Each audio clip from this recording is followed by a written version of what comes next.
अस्सलाम वालेकुम। Last lecture ना आपने, उसके अंदर आप लोगों ने साइंस की कुछ बेसिक्स देखी। उसमें मैंने आपको क्या पढ़ाया था, वही इनवर्टिब्रेट्स वगैरह को बताया। आज मैं आपको वर्टिब्रेट्स के बारे में बता रहा हूँ, ये क्या होते हैं।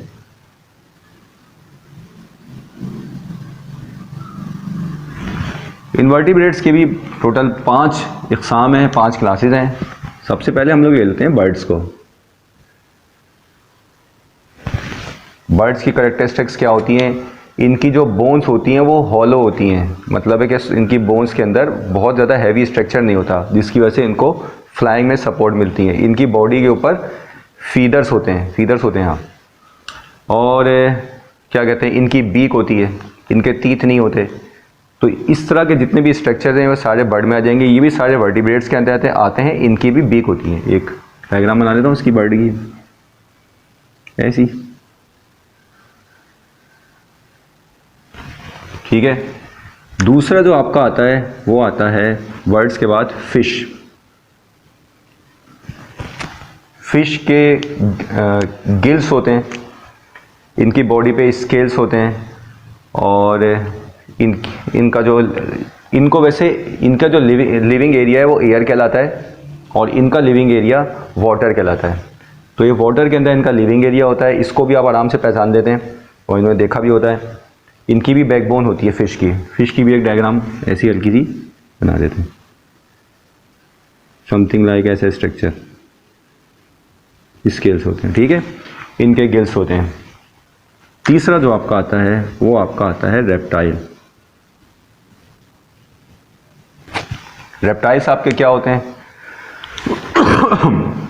अच्छा, ये हिप्स के तो बच्चे हैं ना, इनको बहुत फ़ायदा होगा। आप लोग जो पढ़ रहे हो ना, साइंस आपको पढ़ना आसान हो जाएगी। बहुत आसान अल्फाज में कोशिश कर रहा हूँ आपको आसान अल्फाज में समझ में आ जाए।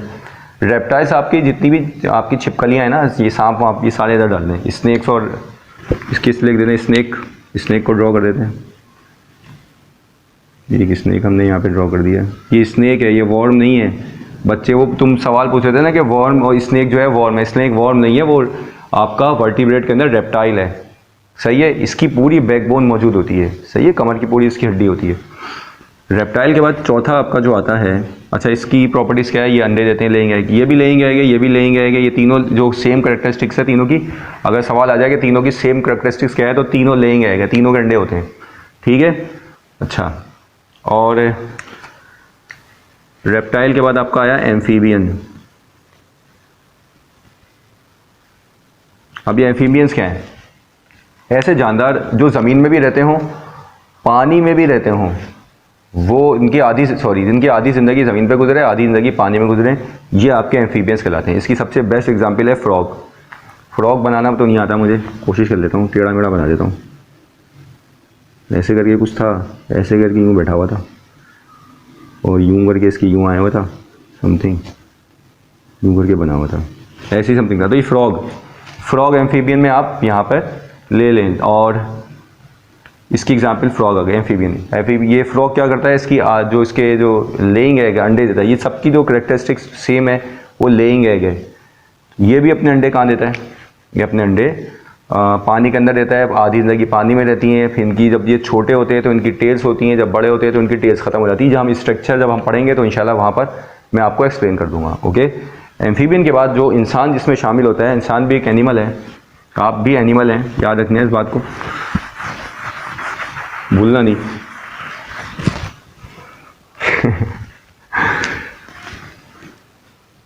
कौन सा 5वें नंबर पे वो आ गया, मैमल्स, MAMMALS। मैमल्स कौन से हैं, मैमल्स आपके इंसान होते हैं। अच्छा, और इनके बेबीज़ होते हैं, ये लेइंग एग नहीं होते हैं। और क्या होती है कैरेक्टरिस्टिक, भूल गया, याद नहीं आ रही।